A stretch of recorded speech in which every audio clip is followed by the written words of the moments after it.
Good afternoon, everyone.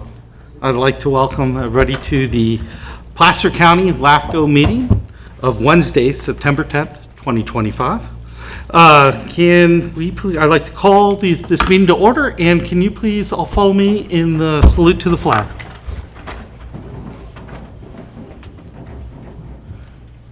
I pledge allegiance to the flag of the United States of America and to the republic for which it stands, one nation, under God, indivisible, with liberty and justice for all.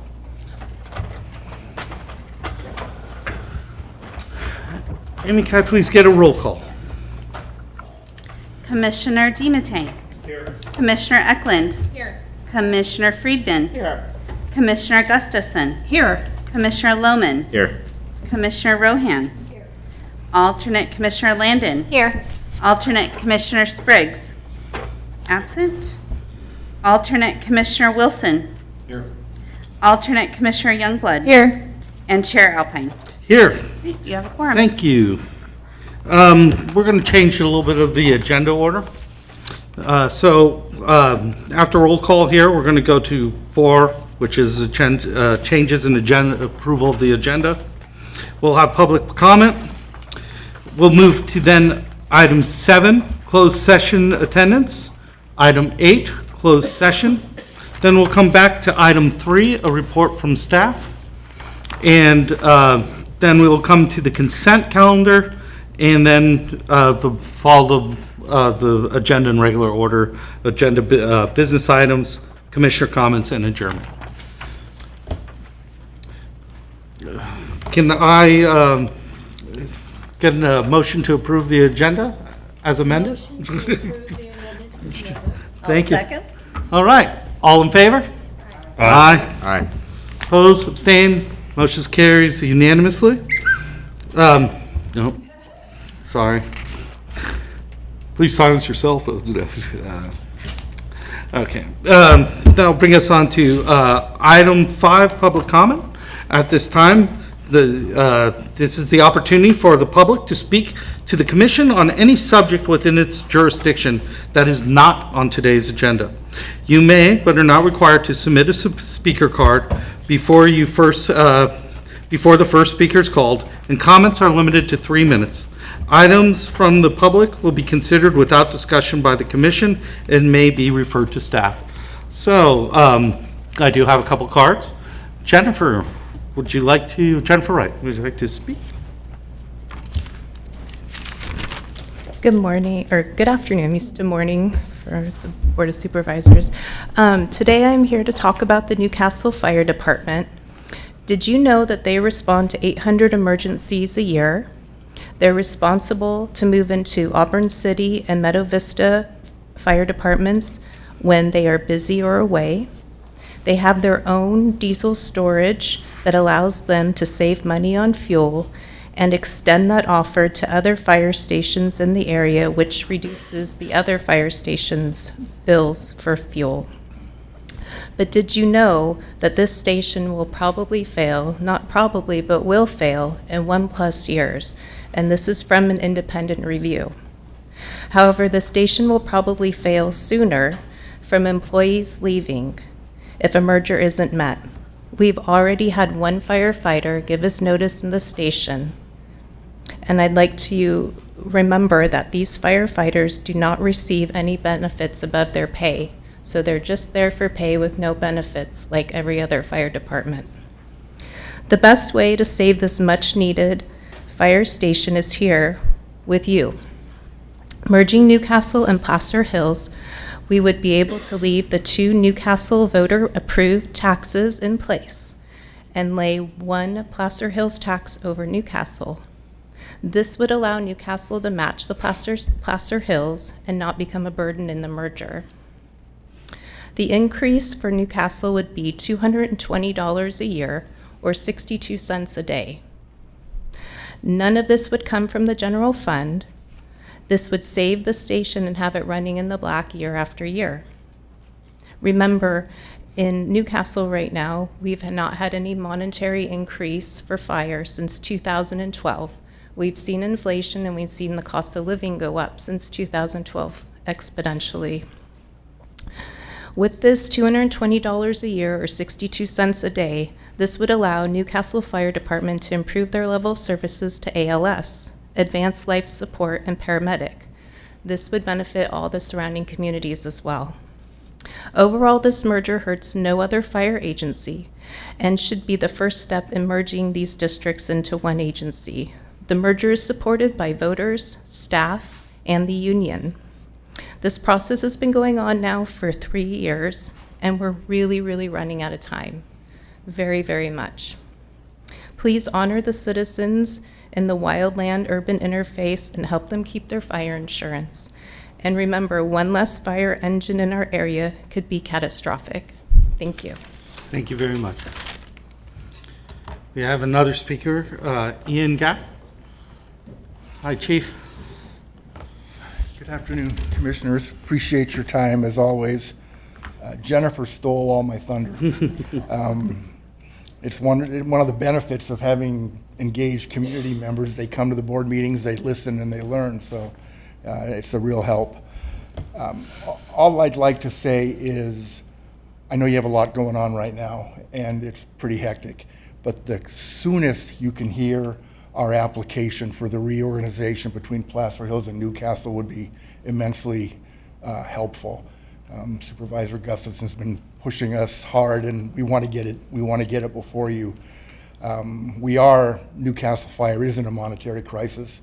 I am losing employees, so the quicker we fix this, the better. And just real quickly, Jennifer touched on all of this, but our reorganization will save a very critical firehouse and all of its employees. There'll be no cost to the county. There'll be what we consider a nominal cost to each Newcastle homeowner to pay for that, and it does no harm to any other agency in our county. Our reorganization will be ALS, Advanced Life Support, with paramedics at that Newcastle station overnight. I have the staff and the equipment right now to do that.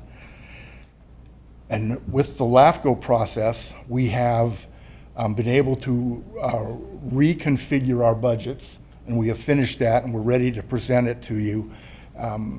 This new reorganized fire district will be able to fully fund its staff, its capital expenditures with reasonable fund balances, and create a new, robust, healthy fire department. It's strongly supported by our unions, our elected officials, our public, and 100% of our staff. And as always, I'm grateful for all your continued support. Thank you very much. Thank you. Would anybody else like to speak to public comment in the chambers here? Seeing none, I'm going to close public comment here and ask those that are online if anybody would like to speak during public comment. Please raise your hand. No hands raised. Okay, seeing none, I'm going to close public comment and move to item 7, closed session attendance. Michael, do you want to give this? I'll just go ahead and read what, Yep. what the agenda says, because that captures it. This is based on an opinion from the Attorney General that requires this. It says the commission will determine whether the alternate commissioners have an essential role to play, and that quotation is from the Attorney General's opinion, in the following closed session item, and thus may attend the closed session. And the closed session, as you see, is item 8, which concerns the executive officer. So at your last meeting, special meeting, you acted on the same item to allow the alternates to attend that closed session. So this is the same issue you're being asked to address now. And I would say if there is a motion to do that and it's seconded, you should do a roll call vote on that. Okay.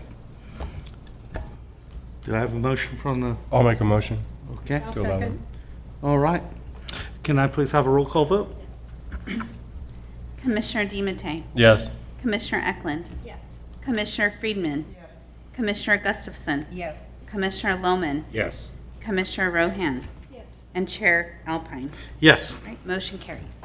So this moves us to item 8. At this time, the commission is going to recess to a room outside, Conference room A. conference room A, and we will return and report out after the item.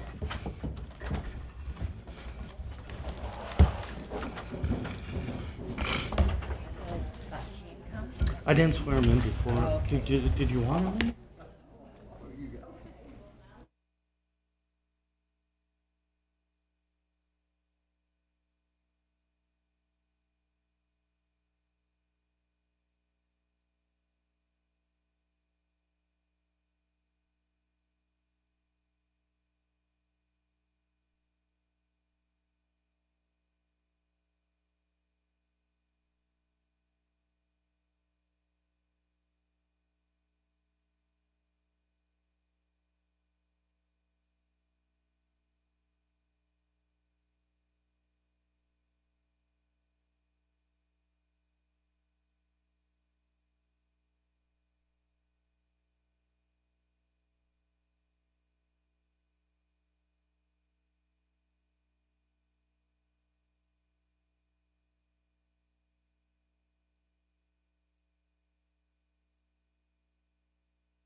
I have to read it? Or you reading it? We've never read it, they've just signed it, so. I like it. What you want to do. Don't we usually swear them in or no? They read it, they sign it. Oh. But I don't remember swearing in. I think I just sat down. I remember one time I tied. I remember one time I tied and we had a coin toss and I won the coin toss. I was the LAFCO director again. That was out of the blue too. That was in 2016. I won a LAFCO position on a coin toss. Are you worried that I'm just contagious? No, I just. Yeah. he says give it to him, have a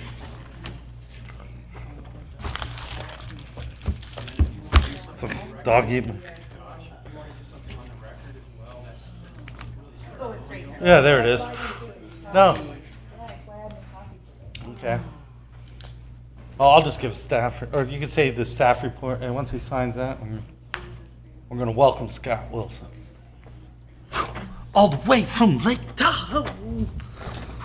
Sanitation. Woo. I think we should have him give a speech and tell us about himself. And We're so glad that Scott's here. He wrote a haiku for us. I'd like to know his favorite color. What's your favorite season? Yeah, what's your favorite color? Do you have any jokes you can tell us? Yeah, exactly. He sat in one closed session. He goes, "I'm out of here." We gotta go. All right. It's been a long day. It's Oh, I time have to to get sign. silly. Okay, let's get the show back on the road. We have nothing to report, right? Yep. Hello, everybody. I'd like to call the Placer County LAFCO meeting of Wednesday, September 10th, 2025, back to order. We have just left a finished closed session, and we have nothing to report. That is correct. Correct. All right. Now that brings us back to item 3, reports from staff. Thank you, Chair. I just want to at this time welcome our alternate commissioner, Scott Wilson, to our LAFCO. We're pleased to have you, and thanks for being with us. Yeah, welcome to the team. Welcome on. Welcome, That's Scott. all staff has for reports. Okay, thank you. And then that brings us to item 6, consent calendar. I understand that item 6B would like to be pulled for further discussion. I'd like to pull 6B, please, Chair. Okay. Anything else? And all right. For this consent calendar, can I get a motion to approve item 6A? So moved. Second. All in favor? Aye. Aye. Opposed, abstained. So item 6B, consent calendar, on-call staffing contract, amendment for South Fork Consulting LLC. You have any questions, Commissioner? If I may, Chair? Yes. Because we have the absence of the executive officer, and because Ms. Ross is financially involved in this decision, she can't participate in it on behalf of LAFCO. I thought I'd just go ahead and just give a brief introduction as to what the item is about. The contract, the commission's contract with South Fork, for which Ms. Ross works, expired on September 1. And my understanding is there's roughly $9,000 left on the amount not to exceed that had been previously approved by the commission. So this item is before your commission to extend the contract to December 1, to increase the not to exceed amount as indicated in the staff report, as well as Ms. Ross's hourly rate, among some other changes to the services and a few of the what I call boilerplate legal provisions in the contract.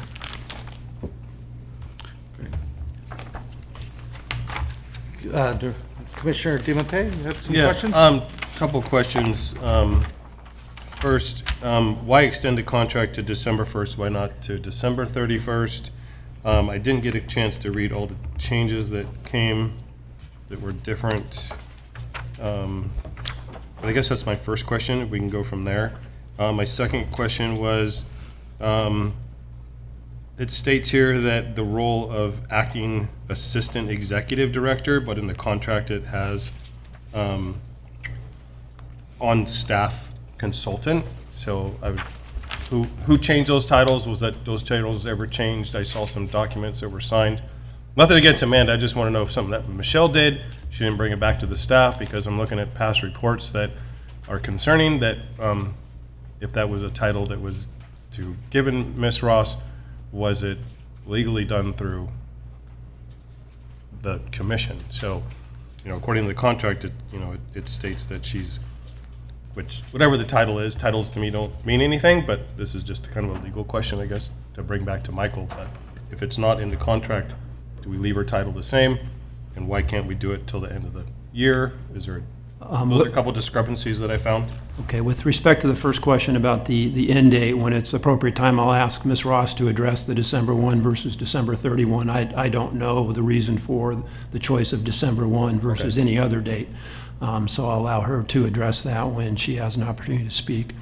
With respect to the title, I do believe it was within the executive officer's authority to give that acting title through the on-staff contract. However, it ultimately is up to the commission whether that title is bestowed upon Ms. Ross or anyone else under that contract. So the commission could choose to change that working title for Ms. Ross. She is and will remain a consultant, not an employee of the commission. So she doesn't necessarily have to have any specific title that she works under. So if your commission decides, to alter some of the proposed changes here with respect to the title, that's within your commission's authority. Okay. I would just recommend that considering the circumstances that we're under, and we're trying to find a new EO, and her contract was just an extension, because obviously we don't want her to go anywhere, so you're staying here. That we just leave the contract as is with an extension to whether it's December 1st or December 31st, and would just like clarification from Ms. Ross why that was, because I don't know, I guess just want clarification on that. So because we have an end of the year deal, so that's why I wanted to get us through the holidays, and I don't want us to be or even out longer, somebody. or even longer. I'll let- And I had one other question. We added a whole lot of indemnification language. And Michael, if you could explain why that shifted from the previous contract that was approved by the commission without all that language. Sure. The existing contract contains a one-way indemnification provision by which South Fork agrees to indemnify LAFCO. Ms. Ross proposed on behalf of South Fork, with her essentially acting without an executive officer during this upcoming period, however long it is, and assuming your commission approves the extension. She was concerned about increased exposure to her in South Fork, because not anything would be filtered through an executive officer.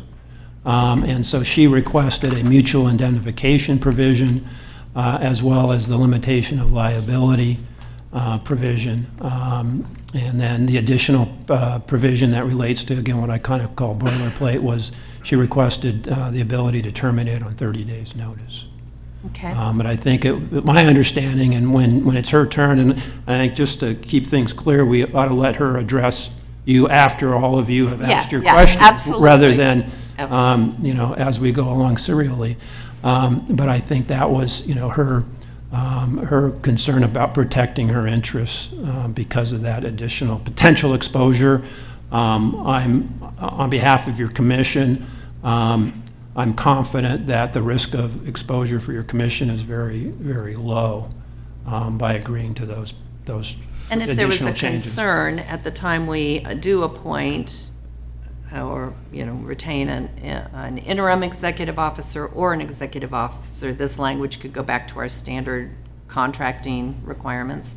We'd certainly be able to negotiate that with South Fork Well, to further amend the contract. I hate to do this in public, Amanda, but I was told that's how I have to do it, so I apologize. Yeah, so that could be something that's proposed when an extension comes up. Absolutely. Time for an extension comes Because I don't want to change our, consistency in how we contract for MSRs or anything else with, usually. And I appreciate that. Yeah. As your counsel, I think it is good to have consistent terms, but I think the circumstances here are So for this relatively period of unique. time. Yes. Yeah, so for this period.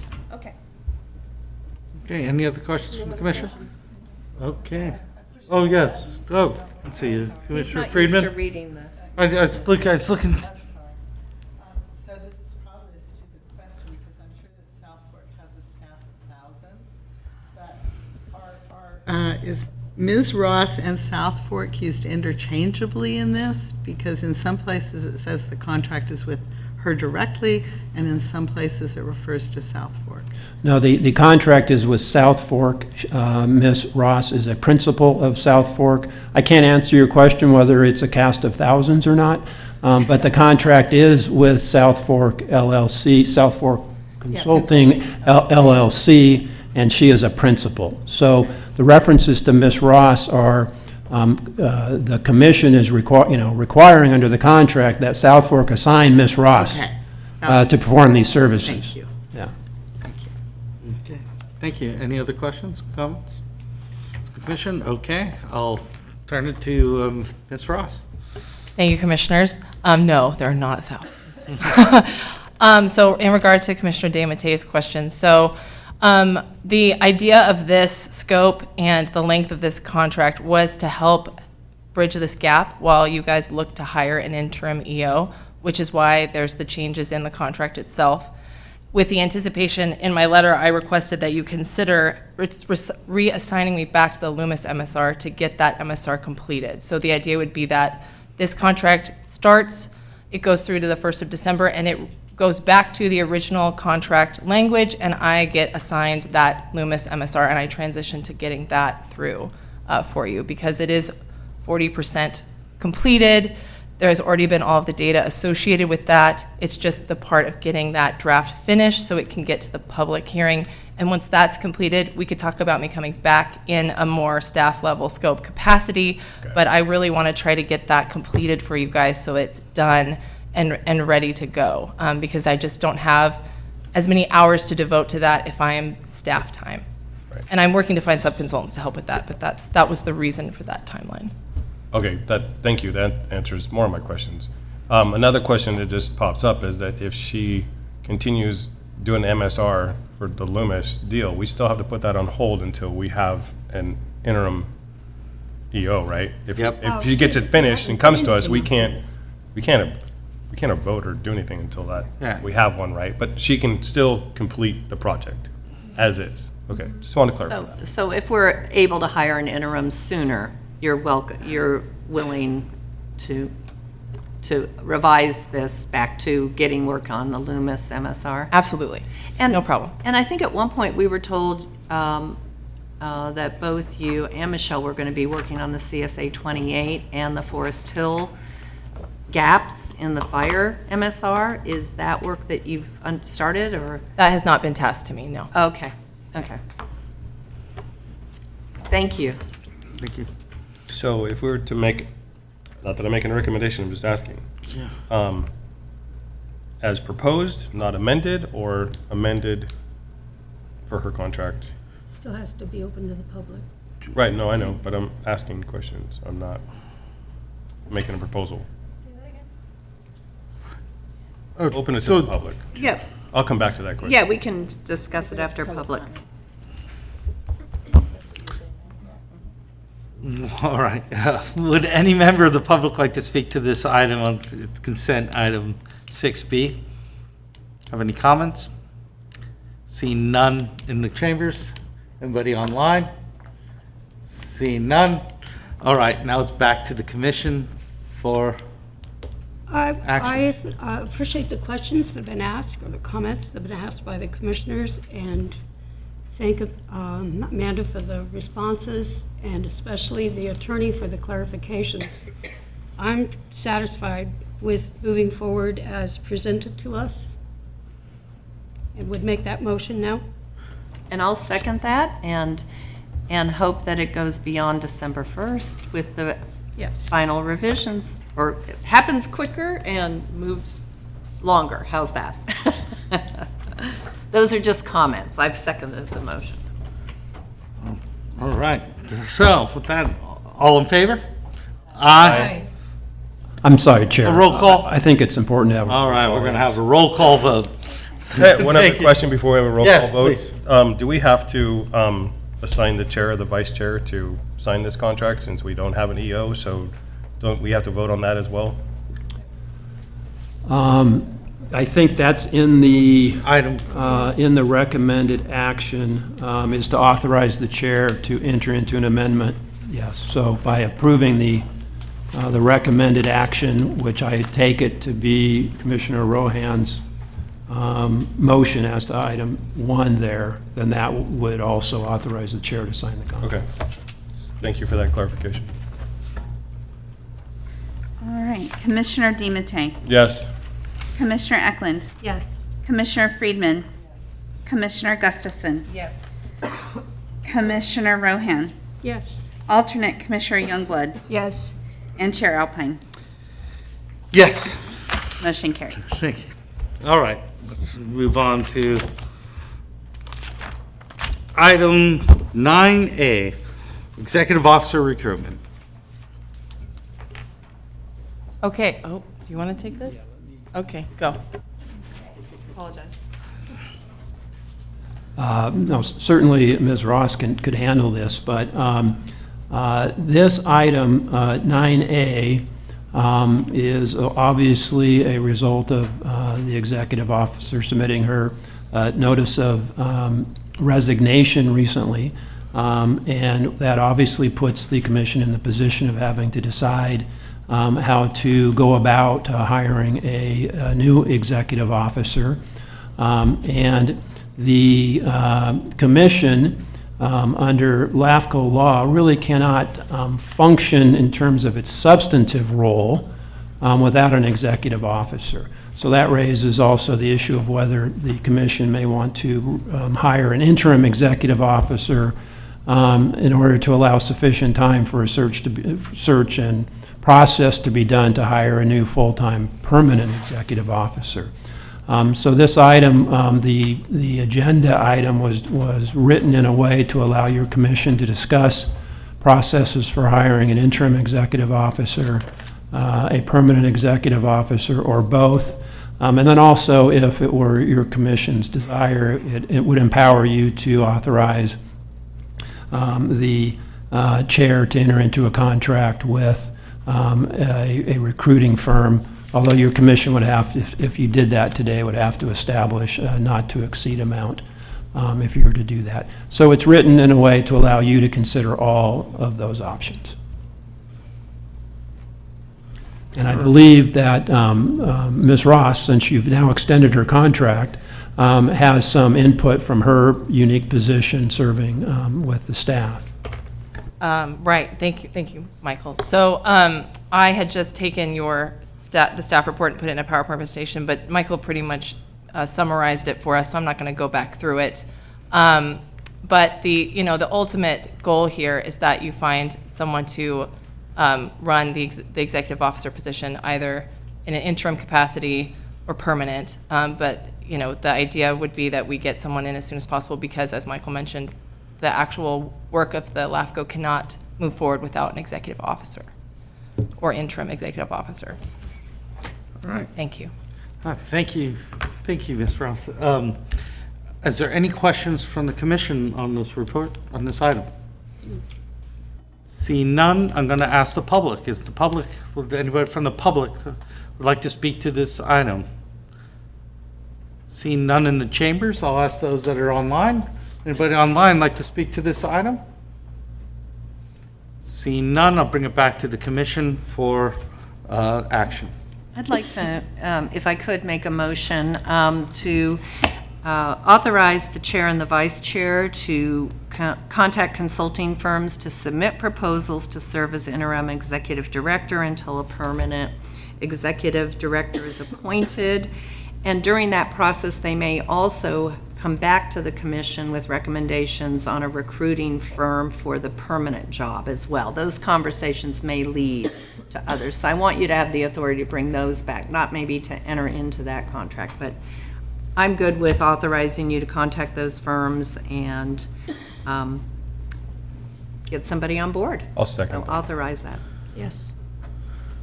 All right. Then you got, did I get a second? Second. Second? All right. I think we'll do a roll call. Yep. Roll call vote, please. Commissioner DiMattei, Yes.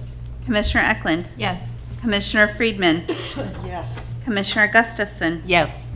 Commissioner Rohan, Yes. alternate Commissioner Youngblood, Yes. and Chair Alpine. Yes. Motion carries. That brings us to item 9B, check signing authority. This is similar to 9A in a sense that for a period of time, you will be operating without an executive officer or an interim executive officer. And so there really is a gap in LAFCO law as to how the commission functions in that absence. And to fill that, this item allows your commission to authorize the chair or the vice chair, if the chair is not available, to sign checks to the extent that happens, which it may not happen too often, but to otherwise authorize payment of vendors and ongoing financial obligations of LAFCO until you do have a new interim executive officer hired. Okay, thank you. And I think from that, I just wanted to clarify that signing checks is actually, all of the checks run through the Placer County Treasury and are signed by Andy Sis, the auditor controller, so it's really the authorization of payment. We'd have to scratch. And that is, Yeah. that is correct. Under the MOA that the commission has with the county at this point.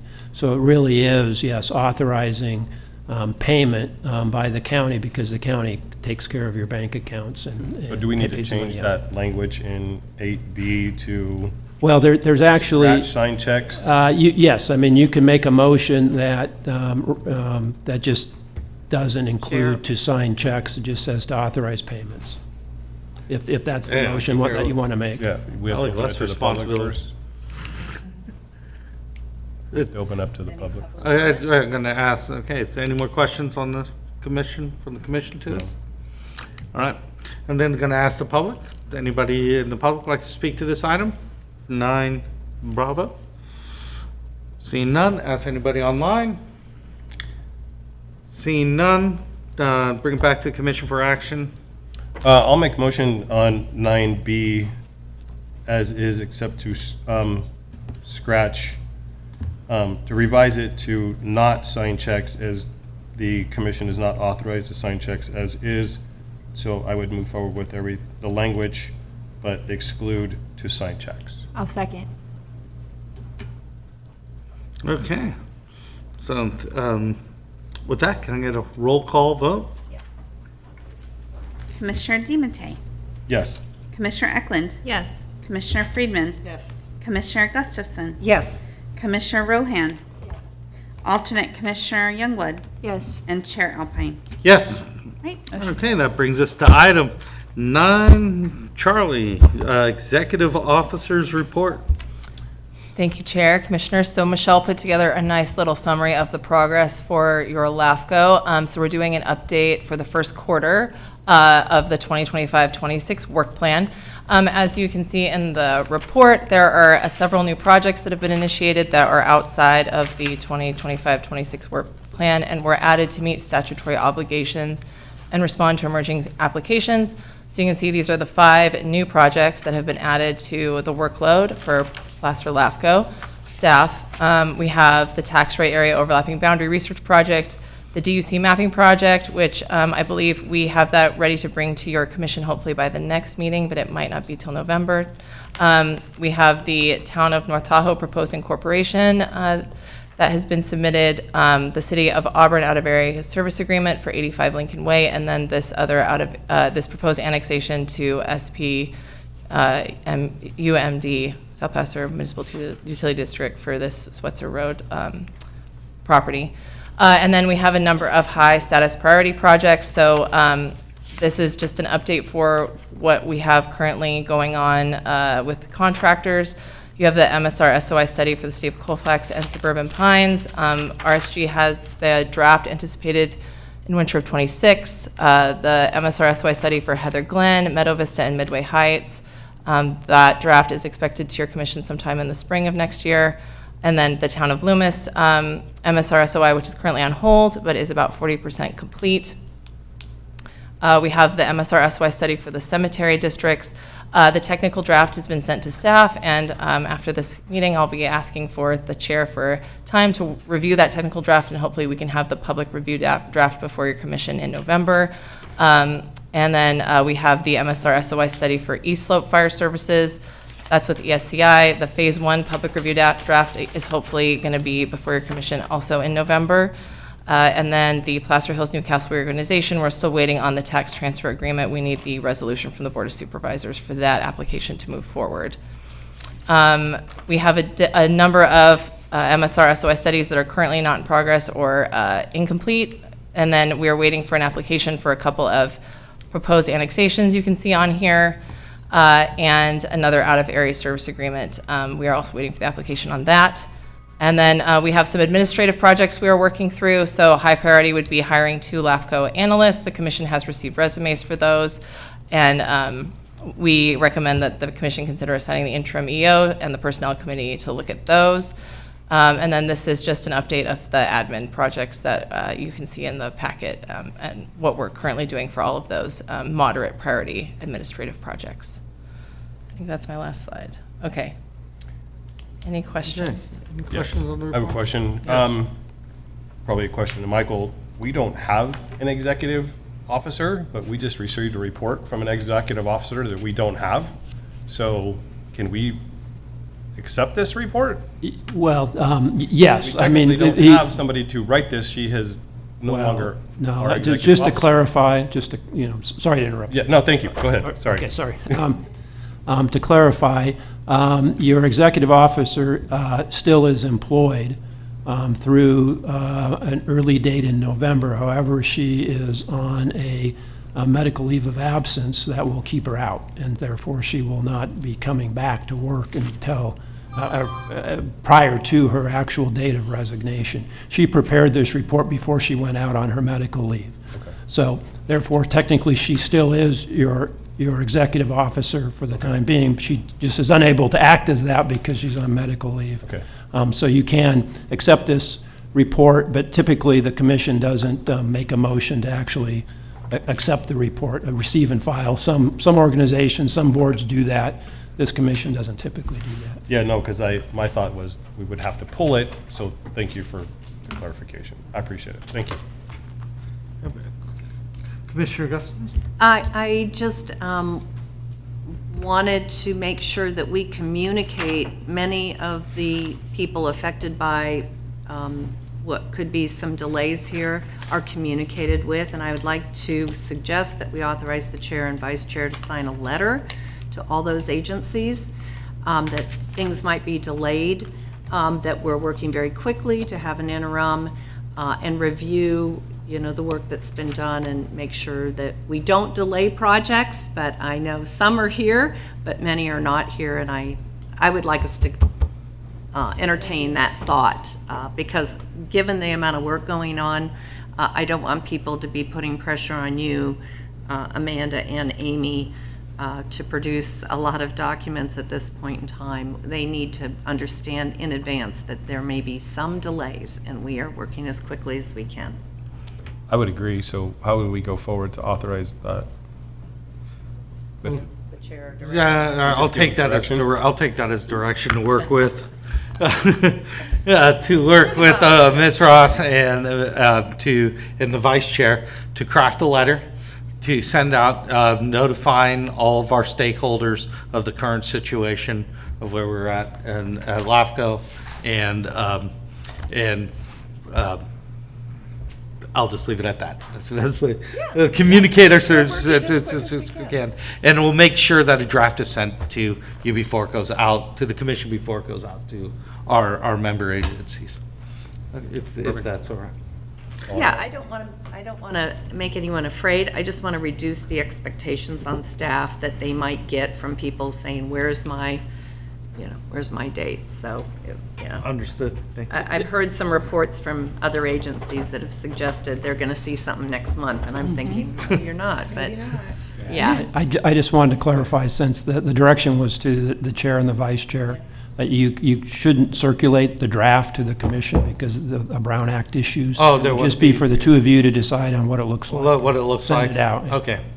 Thank you very much. Unless you want to bring it back at a future meeting. No, we trust the chair and vice chair to do Okay. everything. Bring your A-game writing skills, you'll be fine. Oh, Jesus. Can I do pictures? No. Thank you. Commissioner Friedman. First of all, I never want to be chair. Why not? It's a whole lot of fun. We've been piling on you all day. But secondly, under the service reviews updates, Taos City Cemetery District should be on that list. I'm not sure why. It has been in the past, but it's not now. We'll make sure to make that added. Thank you. I had a quick question. Yes. Is there any projects that are, that were, what's the word, liable for, under a certain time constraint, a contractual obligation that we have for 30 days? I know that there's certain situations where if somebody gives an application for certain things, that it starts the clock and we have only so long. Is there anything like that that we need to be aware of? And if so, I just wanted to know how to proceed. And if we need to write something special to them or just have a discussion about that. I'll address it generally speaking. I'm not aware of any contractual obligations that the commission has that are affected by the absence of the executive officer to the extent it keeps your commission from acting. Yes, the LAFCO law contains a number of timelines that once an application is submitted to the commission, that the executive officer has to take action on it. And so, the reality is if you don't have an executive officer, you can't take action on it. The practical effect of that is a project, we may not be able to satisfy because of the absence of an executive officer, that timeline. And so does that make us not required to have to act accordingly then? Well, to play it out, right, if we take a hypothetical, worst-case scenario that lawyers like to toss out there, an applicant could bring a lawsuit against the commission seeking a court order that you deal with my application. And of course, the commission's response would be, assuming at the time we don't have an executive officer, we're exercising due diligence to get an executive officer. And then the judge would have to decide what to do with that, because the judge can't compel us to do something where the statute requires it be done by an executive officer. So the likelihood of someone bringing a lawsuit is very low, and particularly, if the commission, as it obviously is moving diligently to bring in at least an interim executive officer to address that.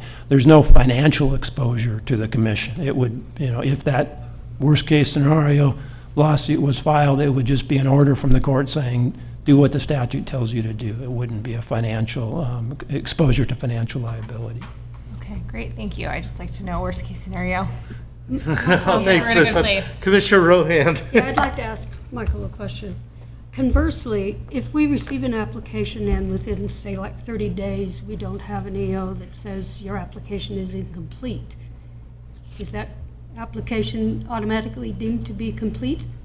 I'll have to research that particular issue to see if that's a circumstance to answer that. But, We should yeah, know that urgently, yeah. if that's the case.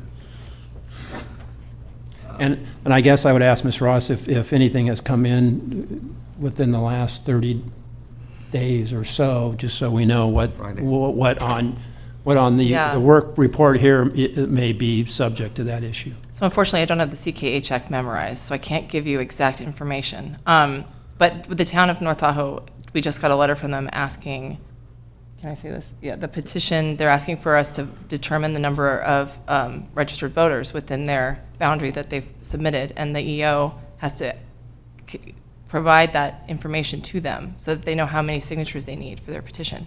And I would say I'm familiar with that particular project. I may not be familiar with others that Ms. Ross will mention to you, but with respect to that, I believe that's something that staff can satisfy that, because we'll be working with the county elections officer to obtain that information. And while it says the executive officer shall supply that to the party that submitted the notice of intent to circulate the petition, I don't think that stops someone other than the executive officer providing that on behalf of LAFCO. Any other commissioner questions?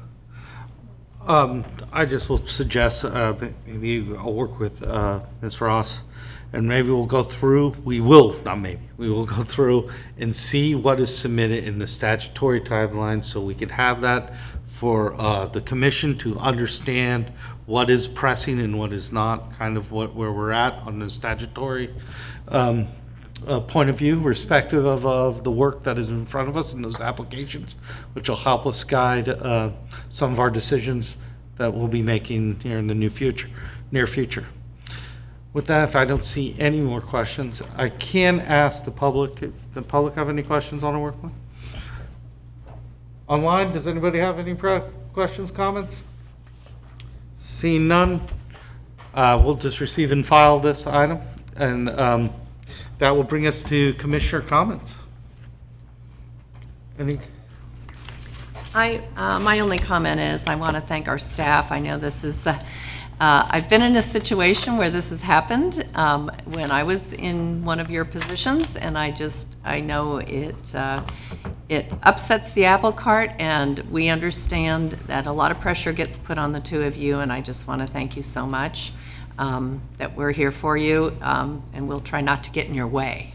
So thank you for your efforts through this. Thank you. Any other commissioner comments? I just want to say once again in closing to echo Commissioner Gustafson, thank you. The whole role kind of fell on a limited staff here, and we're really appreciative of all of you stepping up to do this.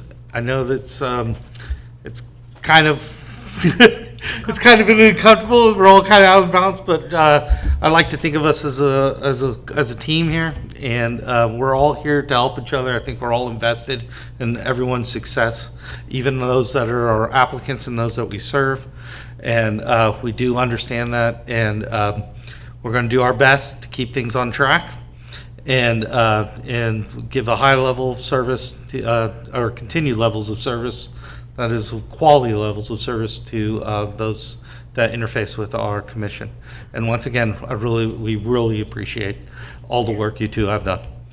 Yes, I would like to echo what you've said and thank Amy, because she really is your only full-time staff, and she is really keeping everything afloat. So I just want to give big kudos to Amy for all of her hard work. Yay. Thank you. All right, with that, can I get a motion to adjourn? All right, second. Oh, do I have to adjourn to a special meeting date, or do we just have to do? We don't have that date Okay, yet. all right, thank you very much. I'll pick a date. This meeting is adjourned.